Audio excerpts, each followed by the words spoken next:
Yeah. he does it all. He's a very talented artist. Like, we were looking for somebody to do the cover art for it, and he just like you know, we'd go to Newbury Comics to be like shopping or something, and he'd just like be like, hey, check this out, I painted this the other day, and he had a picture of like an owl with these like really glazed over eyes, and it was like smoking a J, and he's like really good at like really realistic animals and textures and shit. And I was like, that looks fucking sick. Like, you should totally draw like a crocodile smoking a fucking like blunt or something. And we were joking about it, like, oh, it'd be so fucking stupid if that ended up being the cover, but like, he drew did that. A really good cover. And too. yeah, we were like really proud of it.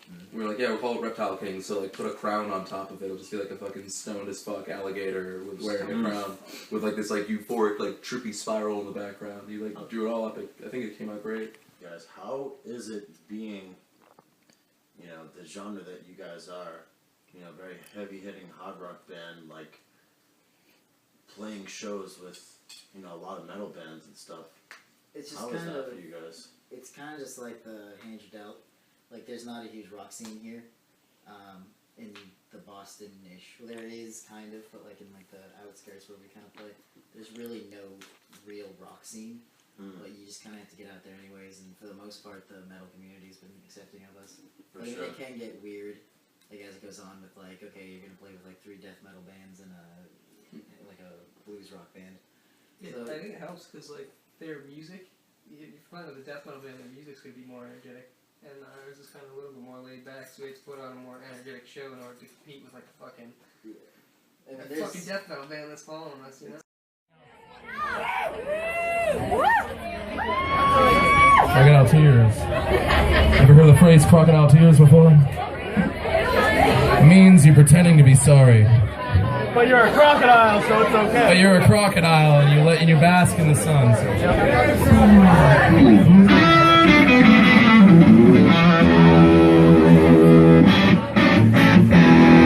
Alright, this one's called Crocodile Tears. Let's make it happen.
fucking 3 times the size of this cat. What? You want what? The thing comes up to the campsite, and we're like shitting our pants. This thing's fucking huge. And this cat's he like... shit his pants. I didn't shit my pants. I almost... I came close. I was like, oh, fuck, that's a big bear. And then this cat was like... He just ran up there, he fucking started banging shit together. He had like a fucking... I have National Geographic. Comcast gives me National Geographic. Yeah, fuck. He started banging shit together. I got the triple play package. Calling internet, like... That explains why you were able to handle the bear situation so well. Well, I only really saw like half the episode they had on bears, but I mean, it really doesn't... That would explain why the thing charged us after you fucking started banging shit together. You started banging things together, and the bear was just like, I don't give a fuck. I only do alpha shit. That's what I was about to say. He started going into alpha position like a wolf. And it's like, dude, you don't handle bears like you handle a wolf. You don't just like... He started like trying to sniff the wolf's the bear's private parts like he was a wolf. That's not right. And he fucking went down on all fours. The bear was standing there like fucking growling. And, you know, we locked eyes for a second. And then I see this cat. He goes in on all fours and starts sniffing the thing's fucking crotch. And I'm like, dude, what the fuck are you doing? And he didn't even look at me. He just made this gesture with his shoulder like, I got this, bro. I got this. I know what I'm doing. I had it. And he started fucking sniffing the bear's groin. Go ahead. Can we see the gesture? Dude, go ahead. The gesture? The gesture, yeah, when you were sniffing the groin. Well, I wasn't really sniffing the groin as much as I was like sizing up my opponent. Okay. As most people. 1 eternity later. What shoulder motion? Not that one. You gave me like a... You gave me like a... Yeah. So much later that the old narrator got tired of waiting and they had to hire a new one. In the bear's groin. He gave me the shoulder move that he can't replicate unless The shoulder it's in front move. of a bear. So step 1 was sniff. Step 2 was shoulder move. And then he came in with the uppercut. Right in the balls. I mean, you know, the bear was standing there, I was looking, and I didn't see a set of balls, so it must be tucked in there. But he fucking, right where I would imagine the balls to be tucked in, this guy came in with a fucking uppercut that I'd never seen. The bear, he made a gag sound. He made a fucking gag sound. And... Can you do the gag sound? I'm gonna hurt myself. Ah! No. Ah!